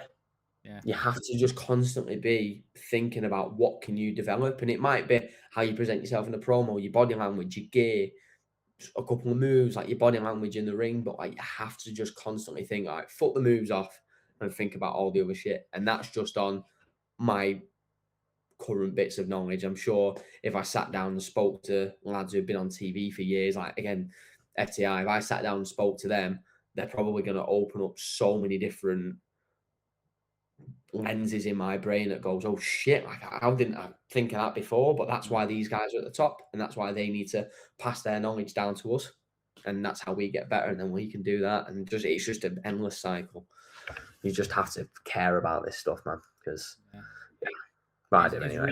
Really interesting hearing you talk about all of that. And look, I had a probably end of this year or last year going into this year, had a bit of a midlife crisis, and I blame you guys fully on me purchasing myself an Adidas old school tracky jacket, because when I saw that York Call Edge, I was like, I've been eyeing one up for a long time. I was like, right, now is the moment. Even that top you've got on there, I've looked at like the kits like that, and about how can we turn this into gear, and like me and like mine and Luke's gear is like pretty plain, but we always like it looking slick. But like, how can we find something like that that's a little bit out there, but make it fit what we actually like to wear? Because we don't want to wear anything I fucking don't feel comfortable in. If I wore trunks like that, I'd be like, oh fucking hell. Like I've been splattered with paintball. But you can take inspirations with it. Yeah. It looks sick. So yeah. Mate, listening to you talk, it's so like there's so much passion. Like you're intoxicating to listen to. Yeah. The Southampton show we had a couple of weeks ago where Luke wrestled Franco Fate in the opener. There's a couple of little anecdotes from that which just really link a couple of things we've said to each other. First off, the fact that how much of a one-man band RevPro is. So I write the preview that the fans can click the QR code for at the show. I write the preview on Saturday, and I text Andy. I always text Craig Armand for anything for the card, and I'm like, any matches that are going to be announced that I don't know about yet, mate, so I can write it, and then as soon as that match gets announced, I'll post it. He was like, yeah, we booked Franco Fate. He's gonna wrestle Luke on in the opening match. I'm like, wicked, cool. And then it's Saturday's kind of going along, and there's no match graphics. I text Andy saying, will there be a match graphic for it, or are you going to do it as an unannounced one? Because if it's unannounced, I'll just post it now. And he was like, I'm currently camping with my wife and boy. He said, I've got the laptop. If I get a chance to make the match graphic whilst camping, I'll post it up. Another thing, Andy also has a wife and kid.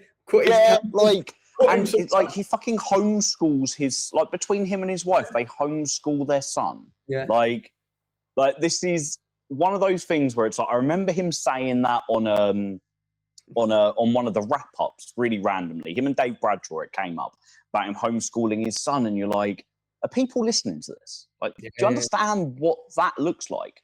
To homeschool a child whilst having this beyond full-time job. But Franco, the next day, he wrestled his match, and I get on really well with Franco. He's a top guy. And he came to me after the match, and he was like, I fucking want to be here every week. Yeah. He said, because one, I don't get to wrestle people like Luke Jacobs every week. Two, I don't get to wrestle a match like I got to wrestle against Luke Jacobs every week. But the one that really got me was like, I don't get to wrestle in a locker room that's like this every week. Mm-hmm. So he said, because I've finished my match and all the boys and girls in the back are like up there watching my match on the monitor, and are then like supportive of being like, well, who the fuck am I? I've just come in for like a one-off appearance. Yeah. But the fact that everyone's willing to give that time, give that support, I hear like the RevPro locker room is something that gets, the more we talk to people, and the more I get myself about, the more positive stuff you hear about just how much everyone's on the same page. It's about the entire show, not your individual match or anything like that. It's about bringing everybody up together, and it's like that passion that everybody shares. And it's funny because it's, Mike's, we appreciate the passion, it is so intoxicating. Yeah, it's just like you rock up and everyone's and it's nice. That's what you want. You don't want to be people head buried in the phone or thinking they're too sick and just put themselves in a locker room. Like, you don't want that. You want everyone to be sound. Like, again, even when like the imports come in, like they're all so sound. Honestly, I know people have like wrestling horror stories. I've not got any. I've had very few from like actual shows and stuff, because especially a lot of the RevPro shows, like everyone's just so nice. Like, you might get someone on a bad day, but you can't hold them to it, because if someone's travelled, they've had a shit family week or whatever, or like you don't know what's going on in people's personal lives. So you cut them some slack and you just leave them to it. Me and Luke have days like that. Or I'm more the talkative one out of us two, but like I'll have days where I just can't be asked, and Luke will have days where I can't be asked. And like it's not because we're being assholes. I'm just had a long week, or like something might have gone on that's just pissed us off. Like it's just life. You can't take stuff like that to heart just because it's wrestling and you have to go into the venue and shake everybody's hand. Just say hiya, like you would in work. You don't greet everyone in your students, do you, by shaking their hands? Or everyone in the office, good morning, good morning, good morning. Like if you don't do that in a wrestling sense, people get really sad. Why? Yeah. You've not called anyone anything mean or been horrible to them. Just assume we're all sweet. And if you've got a problem, you go and say it to someone in person, not tweeting about them. You know what I mean? It's just, again, I'll be here for hours going on about it, but everyone at RevPro is like from top to bottom, crew, wrestlers, announcers, photographers, commentary, anything in between is sound as fuck. And if they are not, I can promise you, Andy will not have them there. I can promise you. He just won't. I know people always, he might book this person, I can promise you he won't. He don't want anything to do with it. It's as simple as that. Because we don't as well. We don't want a locker room that's like negative and negatively affected by certain people. Because we'll just be like, nah, Andy, what are you doing? It's not like, so yeah.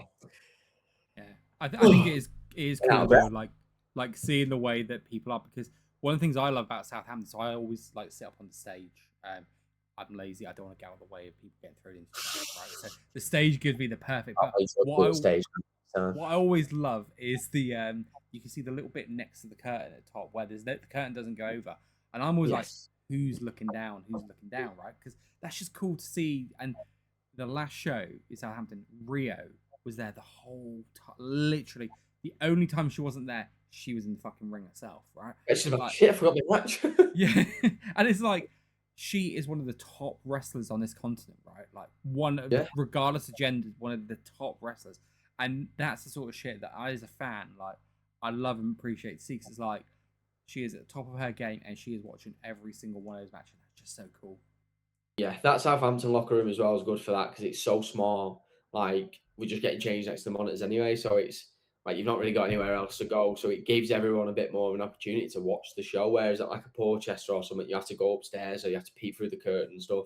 Like really awkwardly behind the screen to kind of peek through. There's no monitors to look at because they're next to Andy. But yeah, like that Southampton venue. I love Southampton. Apart from the drive, like I love wrestling because it's so close. And like everyone just gets into it. It's mint. I mean, I've done the train and drive up from where I am, which isn't far from Southampton to Manchester. By the time I've even done that train, I'm like, time to go to bed. Like, never mind actually go and wrestle a fucking match. Yeah, like that. But yeah, like it could be a brutal train, can't it? And I mean, the drive is actually quicker than the train. Oh, is it? Okay. It's like 4.5. The train's about 5, I think. Luke does the train when he's by himself. I can only done that last week, I think. Yeah. But yeah, whenever we go together, we drive, and it's usually between 4 and 5 hours. Yeah. It's just when it's me and him, it's sweet because we just do it in one go, and on the way back we'll stop. But yeah, it's never nice. I've done it once before. Literally travelled up to Manchester and back same day on the train to go and see a United game, and that just absolutely wrote me off. But Southampton as a venue is my favourite of all of them because, like you said, it's that atmosphere. And I remember GYV in there, and I remember the look on Zach Gibson's face, right? And normally he's got a face where you're just like, oh my god, don't mess with this dude.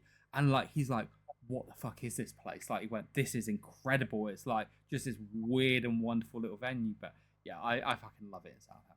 It's such a great venue for wrestling.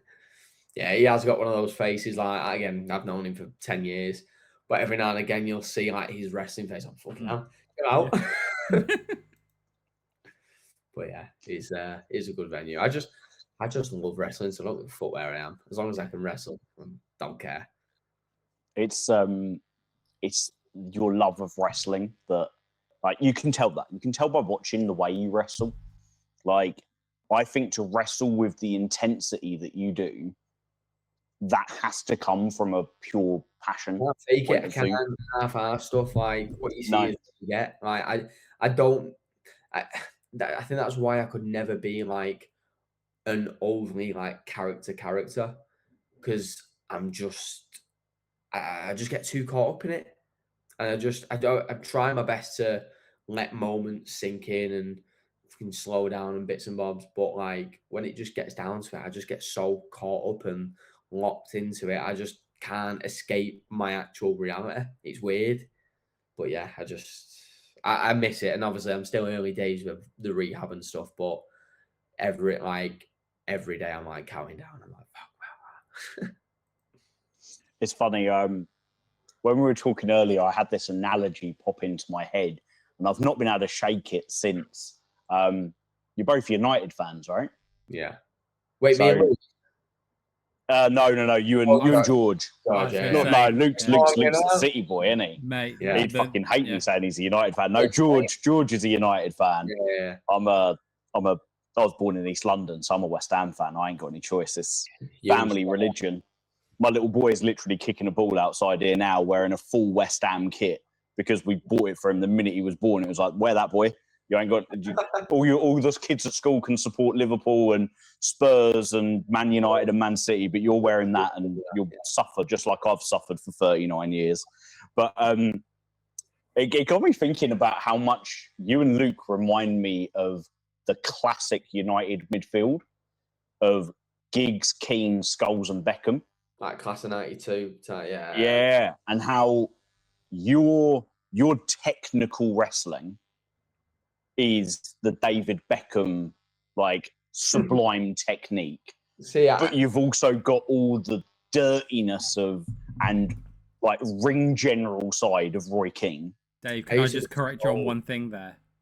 Are you trying to say that Roy Keane didn't have the great technical as well? Because mate, I think Roy Keane is one of the most underrated footballers of all time. We can still be friends. I would have him as the captain of any football team, any like, you know, best 11 ever. Yeah. Like Roy Keane captains that team. I used to always get the Scholes comparisons. One, because it was obviously ginger, but it's because on the ball, sound, no issues. When it comes to tackling, shocking. Just could not. Yeah. It was so at weekend, I terrible temper. Like, could not, would you believe? Like, could not tackle to save my life, but spraying balls about, pinging it everywhere, no issues. When it comes to school, for some reason, I played centre mid at weekend, but then for school, I was left back. It was the best fullback you've ever seen. Well, not, obviously not, but like, when it comes to tackling, I had no issues, and I don't know what it was, but like, because me and Scholes went to the same high school as well. Like, he come to a few games, and because his nephew was in my year at school and stuff, so like we got along dead well. And I grew up around the corner from where Scholes grew up as well, so like I always got the comparisons to him, and he's one of my favorite footballers ever. So it was kind of just like a full circle. But yeah, he's absolute pure class, Scholesy. Like the film documentary, whatever it is, the Class 92 one. I fucking love it. Like the way they just talk about stuff and the way they conduct themselves. Like that's what I try and carry through into like promos and interviews and stuff like that. Because it's just naturally just being themselves, but they're also megastars. Yeah, that's what I want to try and get to, where I can be a megastar as close to myself as possible without veering too far away. And the thing is, I think there's loads of comparisons between Keane and Scholes. Yeah. Like, although you'd, like, in modern terms, I kind of, there's a part of me that fucking hates modern football, and because I'm old now, so I look back on the glory days of the 90s and noughties. Yeah, but we won everything. Everyone's now obsessed with who's a 6 and who's an 8 and who's a 10. But Keane and Scholes were just complete midfielders. Yeah. Keane dropped, Scholes went. Occasionally, Keane would go and Scholes would drop. Yeah. And they just complemented each other beautifully. And it makes me think of how you and Luke are there's so much about you that is, it's like you are brothers beyond just like teammates, lads who grew up together. Like you're so similar but also complementary of one another. Yeah. And it is like the wrestling equivalent of when one goes, the other one drops back. Literally, it's like that's genuinely how we like think and how we operate. And again, we've known each other for 10 years. You know what I mean? Like we started training, like he started a week before me. I think he was 15, I was 14. Obviously, he's a year older than me. Birthday tomorrow, actually. Wish him happy birthday. And well, fucking hell, I've lost my train of thought now. What was I saying? Oh yeah, wrestling, and then we went to the same college. Like, so we have like grew up together, and we do each other's heads in, but like we'd want it no other way, and that's what teams are like. That's what brothers are like, and I think I seen. I think Kyle Fletcher posted the other day about him and Davis, how like they never fully did a split as a team, but they both just become successful in their own ways. And I think, like, God forbid I ever get hurt again, or like Luke gets picked up whilst I'm hurt. Like that's how I genuinely believe how our careers will go. We will ideally will always be a team, but we will never split. Like people have tried, and they like we'll just say no, like not a fucking chance.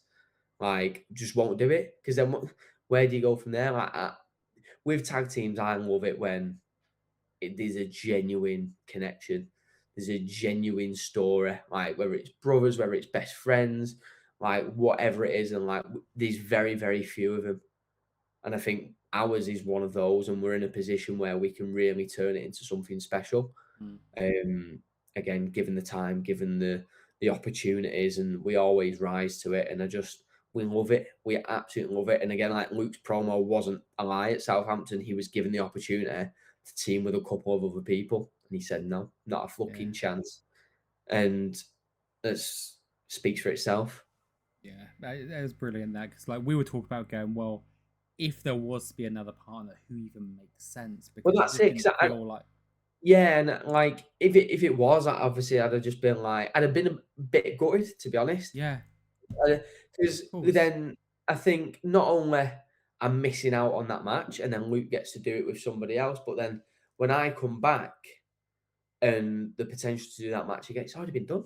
Yeah. Luke's already done it, and no one's like not to talk down on myself, but no one's going to want to see it just with me as the addition, because like, it'd have been another import, right? Who's get you in, Dave, but yeah, like no one would have gone, oh yeah, let's see Ethan in it as well, apart from like core RevPro fans, which is still I fucking love that.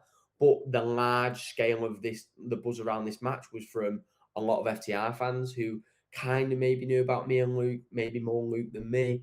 And then if they've gone, oh, Luke's team with fucking, I don't know, whoever. Ishii was the one for me that said that was the only one to me that made sense with his. Yeah. Say for example, it was in, and what's the point? So I'm glad everything has kind of worked out, because obviously, like when I got hurt, I felt so bad, and I shouldn't, because I can't do anything about it. It is just the way this job works. You get hurt, and like it's part of just my story, I guess. But I just felt so guilty because again, how much stock Andy had helped us put into this, how much FTR had actually done with like their promos and sharing it and stuff like that. They don't have to do that. But then again, when we sorted that, and then Manders and Shire was like, we're fucking getting this, I was like, fuck yeah. And then when we sorted the replacement with Luke, I was like, thank fuck, like everything's like panned out, and I've not ruined anything too much. Because like the pressure on like me for that was from no one but myself. Everyone was great with it, but I was just fucking devastated. Like I meant to co-main event went by with like everything aligned better than it ever could have. FTR and American Alpha was the match that got me and Luke into tag team wrestling. Really? It was in the year we started wrestling that match as well. So that was 2016, wasn't it? Because I was at that match. It was April 2016. Me and Luke started in April 2016, and we like obviously we was learning the fundamentals and foundations of wrestling, but we very quickly was like, oh, we should maybe look at being a team. And then for the couple of years when we was training, we was doing like tag stuff, and it worked out. And again, they were always the guys that we kind of looked up to, and we first met them at Royal Quest, and I asked them to watch our match. Like they both sat down with us and give us some feedback, and that's really where like that kind of started. And again, it wasn't just like, oh, these guys are guys we're big fans of. It's like, oh, now like we're on the same show as them, and they can kind of help us. We're in a position where they can fucking help us. And obviously, like I've only seen them one other time since then, and it was when I was hurt again. Again, shock. It was at the For the Love of Wrestling. I was just walking down the corridor backstage. I was with Gabe and Chris Egan, if you know him. And Dax like was just chatting to Gabe, and then he goes, "I recognize you," and it was from Royal Quest. And then like little touch points like that mean a lot to me personally, because I think when you look up to people, you want to develop a working relationship with these people, because again, you want to work with them so we can get better. And the fact that throughout those 10 years, these little story points have just happened naturally that no one will ever really know about. Mm-hmm. But I think for me, knowing that all come together, going, these are the guys I was a big fan of and looked up to, and they made us want to be a tag team. And then we've had these little touch points where these respect. And then when I wrestled Jordan Saeed, Dax actually commented on the tweet and was like, fucking great wrestler, hope to see you again soon. I remember screenshotting it and showing the boys and being like, what the fuck? Like, this is stuff you never expect. And then when you tie it all together with the match and the stakes of the match and where it is and what it's for, it couldn't have got any better. And then, yeah, so that's always going to be the thing I look at, and it stings a little bit, well, a lot. But I also have to look at it through a different lens and be really fortunate that that is my position, and that I am in a position to have been able to have co-main evented the biggest independent wrestling show of all time against the tag team that me and Luke looked up to, with my best friend, like with my family would have been what, like everything just tied together perfectly. And I've no doubt it will happen. We've said it in all parties now. I'm pretty sure Andy said it, Luke said it, I've said it, Dax has said it, Cash, we've all said it now, so it has to fucking happen. Even if it's my last ever match, it is fucking happening. The only difference is we'll try and get it in Manchester. Wherever it is, mate, I will be there for it. I mean, it's really interesting hearing you tell that story, because you're looking at it from the professional side, I'm looking at it from the fan side. So that was one WrestleMania weekend I went to. I remember that match was April the 1st, 2016. The only reason I remember that was the day before my 32nd birthday. And I watched that American Alpha and Revival match. That was my favorite match the whole weekend, because I felt like a kid again. Because all I wanted was American Alpha to win those belts. And then growing up, I started to appreciate even more and more what those guys did in the Revival. What you want, the escape. Yeah, and I when I had Dax on, I was quite open with him that I was going through like a really bad period of depression due to work, and I met them at the For Love of Wrestling convention, and I was like, I just want these guys to be fucking sound, because I have met some wrestlers who just maybe they're just not as personable, right? That's cool. And the soundest blokes that I could have ever met. So coming around to like doing the interview with him, they're not like you get some people again put on a persona, but they are just blokes. And families, kids, like they're no different to the ordinary person. I think that's what makes guys like them so relatable. 100%.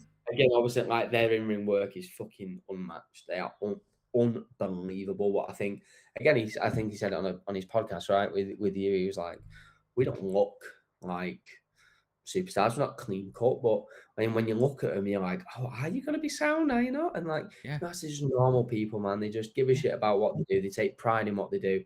They have a family at home. They need to provide for it, and that's that. What you see is what you get. Yeah, and that was the thing that I found speaking with him, was just that before we started rolling, like just put me at ease straight away, because I won't lie, I was shitting a brick, right? I'm interviewing Dax. What you said there, where you got the screenshot and you were like, fucking hell, like when I got the message pop up. Well, first of all, when I got the message pop up when I was again on Twitter, like lobbying for this match, and then he said, okay, let's do it. I'm like, what the fuck? Like, this is amazing. When I got the DM saying, let's do the interview, I was like, what the fuck? Like, this is beyond my wildest dreams. And then you meet the guy and you speak to him. And the thing that really got me was, because obviously on camera, he's like, this match is going to happen one day, right? And that's what the worker says, right? This is going to happen. When we stopped recording, the first thing he said to me was, yeah, I messaged Ethan, like, sucks what happened to it. And he was like so glowing about you guys. He went and he said, we are actually going to make this match happen. He said, I don't know when it will be.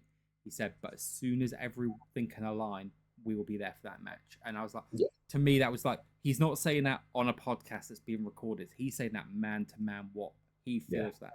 And that was like the coolest thing for me, because I'm an old man. We make this joke on the podcast. No matter who comes on here, unless it's Dave Bradshaw, I'm always the oldest person on this podcast, right? So I love having Dave Bradshaw on. And with that, I've become jaded and cynical at times. I find it hard to watch TV wrestling.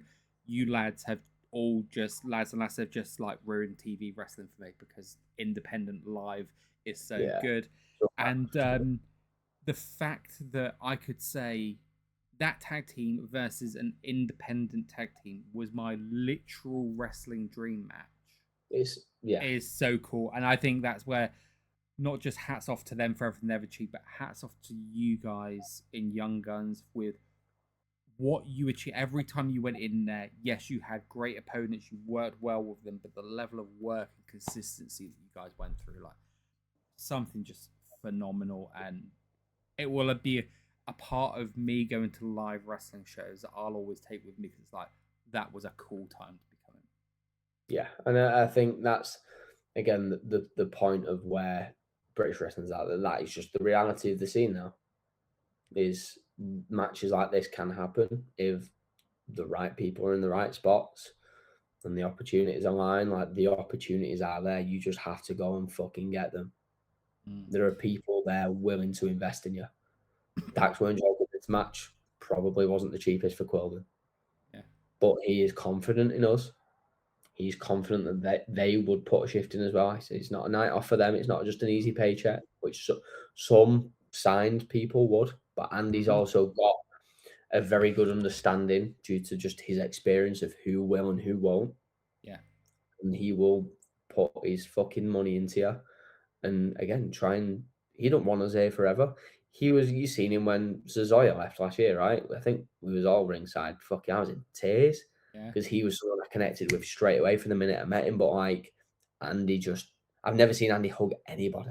Andy probably don't even hug his, I'm going to say that. I was going to say, Andy don't even hug his wife. And but goes to a show and you try and shake Andy's hand, you ain't getting that. No, not a chance. He just goes, hiya. But like, you've seen the genuine like emotion that was brought out of Zazoya's farewell last year. And that's how much he cares, because he doesn't want us here. He wants to keep producing the next generation of wrestlers. And that's just, I can't say enough good words about like the way he does things. Like, he will get all the shit for whatever, but I know Andy's a person. I know how he cares, how much he cares. Sorry. And I think there's little snippets you'll see of him on camera where that really shines through. But yeah. It's you've been very gracious with your time, mate, and it's probably time for us to start thinking about bringing it to an end. But what I've just kind of had running through my head then is how, imagine the video package for when Young Guns and FTR takes place, and your recovery is ingrained within the story of it.